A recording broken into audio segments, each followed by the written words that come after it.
Ready to move in premium triplex villas at Bachapalli APR Projects. రాజకీయాలకు సినిమాలకు మధ్య ఉన్న సంబంధాలు కొత్తేం కావు. ఆ రెండు రంగాలకు అవినాభావ సంబంధం ఉంది. వెండి తెరపై పేరు సంపాదించుకున్న ప్రముఖ నటీనటులు రాజకీయంలో రంగప్రవేశం చేశారు. ఏపీ, తెలంగాణలో ఈ ప్రభావం మరింత ఎక్కువగా ఉంటుంది. ఆంధ్రప్రదేశ్లో నాడు ఎన్టీఆర్ సినిమాల నుంచి ముఖ్యమంత్రి అయ్యారు.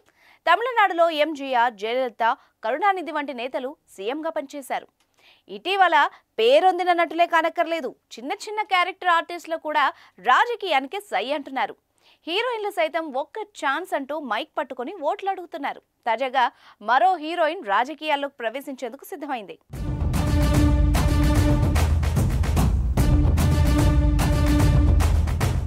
చిరుత సినిమాలో రామ్ చరణ్ పక్కన కనిపించిన అందాల ముద్దుగుమ్మ నేహా శర్మ రాజకీయ ప్రవేశానికి రంగం సిద్ధం చేసినట్టు తెలుస్తోంది. వచ్చే లోక్సభ ఎన్నికల్లో ఆమె పోటీ చేసే అవకాశాలు కనిపిస్తున్నాయి. బీహార్ నుంచి ఆమె బరిలో దిగనున్నట్టు సమాచారం. నేహా శర్మ తండ్రి అజిత్ శర్మ బీహార్లో కాంగ్రెస్ పార్టీ తరపు నుంచి భాగల్పూర్ అసెంబ్లీ నియోజకవర్గం నుంచి ఎమ్మెల్యేగా ఎన్నికయ్యారు. ఈ క్రమంలోనే బీహార్ నుంచి నేహా శర్మను లోక్సభ బరిలోకి దింపాలని అజిత్ శర్మ తీవ్ర ప్రయత్నాలు చేస్తున్నారు. భాగల్పూర్ లోక్సభ సీటు కాంగ్రెస్ పార్టీకి వస్తే తాను పోటీ చేస్తానని, లేని పక్షంలో తన కుమార్తె నేహా శర్మను పోటీలో ఉంచాలని భావిస్తున్నట్టు తన మనసులో ఉన్న మాటను బయటపెట్టారు. అయితే ఈ విషయంపై ప్రస్తుతం కాంగ్రెస్ పార్టీని సంప్రదిస్తున్నానని, చివరకు హైకమాండ్ ఏ నిర్ణయం తీసుకున్నా దానికి కట్టుబడి ఉంటానని అజిత్ శర్మ స్పష్టం చేశారు. రామ్ చరణ్ మొదటి సినిమా చిరుతతో అరంగేట్రం చేసిన నేహా శర్మ తర్వాత కుర్రాడు సినిమాలో నటించింది.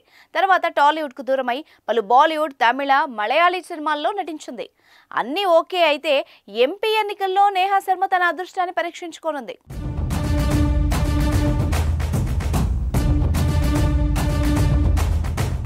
సుమన్ టీవీలో మీ పర్సనల్ అండ్ బిజినెస్ ప్రమోషన్స్ కోసం కింది నెంబర్కి కాంటాక్ట్ చేయండి.